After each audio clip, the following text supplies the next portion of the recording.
For more than 50 years, supersonic flight over land has been forbidden.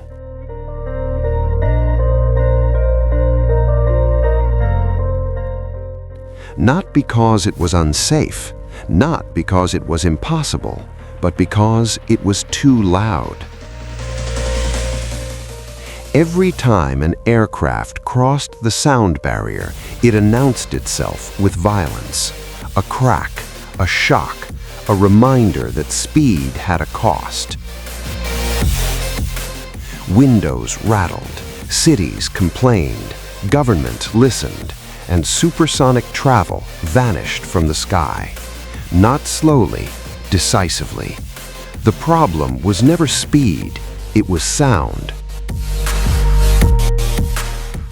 For decades, engineers tried to outrun it, fly higher, fly smarter, fly around the rules. None of it mattered. Break the sound barrier, and the boom followed. Until NASA decided not to fight the boom, but to change it. The X-59 does not look like a normal airplane. It was never meant to. Its nose is impossibly long, its proportions feel wrong, its engine sits where engines are not supposed to sit. This is not designed for beauty, or efficiency, or profit.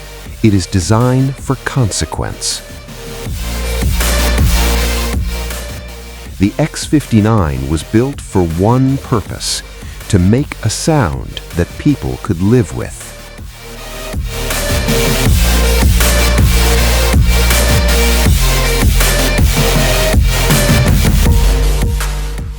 Supersonic aircraft create shock waves the same way boats create wakes. Pressure piles up, waves collide, energy releases all at once.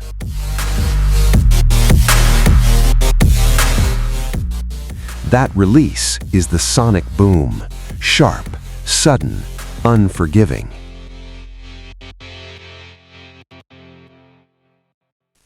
The X-59 does something different.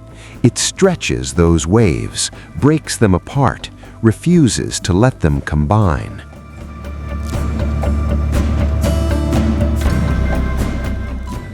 By the time they reach the ground, the violence is gone. What remains is not a boom, it is a thump, a distant thud, a brief interruption, something you notice and then forget.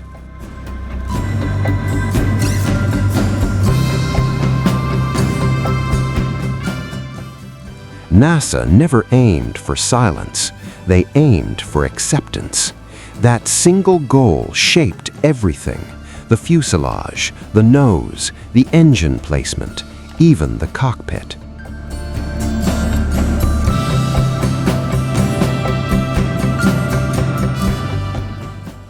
There is no forward window. There cannot be. Glass would distort the shape would distort the sound, and the sound is the mission. So the pilot flies by cameras, screens, a synthetic view of the world ahead, not because it is futuristic, because it is necessary.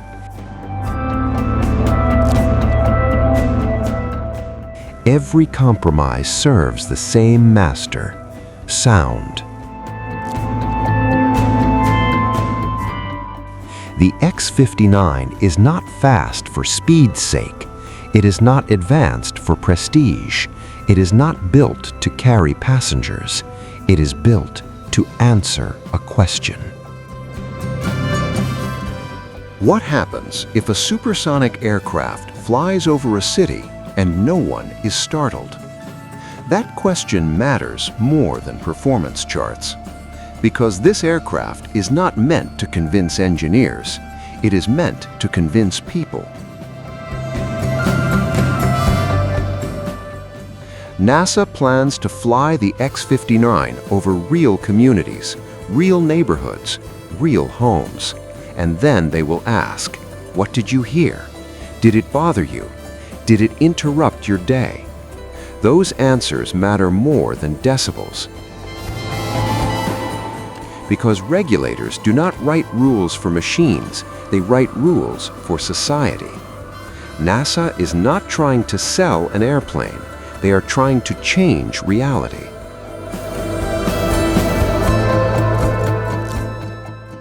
If the data holds, the implications are enormous. Supersonic flight over land stops being illegal by default. Routes collapse, distances shrink. What once took 5 hours takes 3. What felt nostalgic becomes practical again. Not because we went faster, but because we learned restraint. The X-59 will never carry passengers. It will never be commercial. It will never make money. That was never the point. It exists to prove that the last barrier to supersonic travel was not physics, it was tolerance.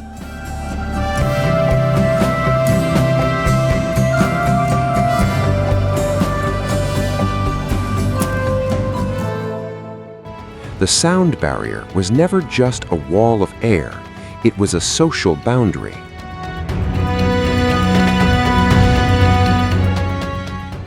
One that rejected speed when speed refused to be polite. The X-59 does not break that boundary, it softens it. And that may be more revolutionary than speed ever was.